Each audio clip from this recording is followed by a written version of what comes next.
تحدث عن هذه الخلافات التي أثرت إن صح التعبير خلال السنوات القليلة الماضية على العلاقات بين المغرب وفرنسا، يعني توتر فيما يتعلق بملف خفض عدد تأشيرات الدخول التي تتم نحو فرنسا إلى مواطني المغرب غير أو بين العامين 2021 و 2022.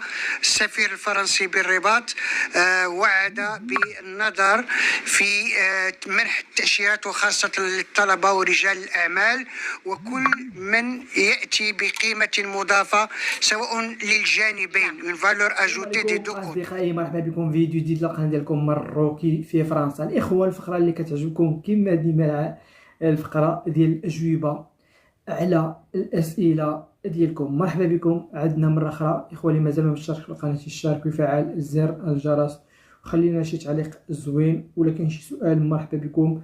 ما تنساوش تدخلوا عندنا الصفحات ديالنا مرة